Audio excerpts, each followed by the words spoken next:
اولاد کا نفقہ حوائج اصلیہ میں داخل ہے یا نہیں؟ چنانچہ اگر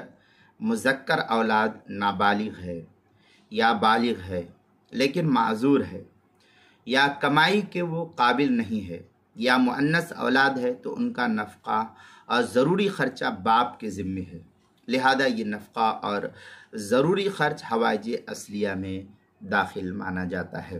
چنانچہ اس سلسلے میں جو ہے کافی تفصیلی بحث جو البحر الرائق کے اندر ہے، وشرط فراغ عن الحاجۃ الاصلیہ لأن المال المشغول بها كالمعدوم مفسرها في شرح المجمع لابن الملك بما يدفع الهلاك عن الإنسان تحقيقا أو تقديرا، فالثاني كالدين والأول كالنفقة ودور السكنى۔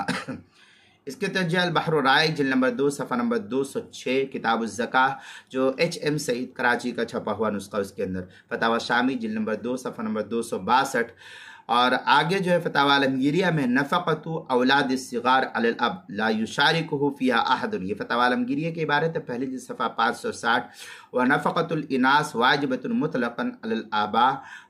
ما لم یتزوجن اذا لم یکن لہن، اس کے تحت جو ہے فتاوی عالمگیریہ کی پہلی جلد صفحہ 563 جو مکتبہ رشیدیہ کوئٹہ بلوچستان کا چھپا ہوا نسخہ، اس کے اندر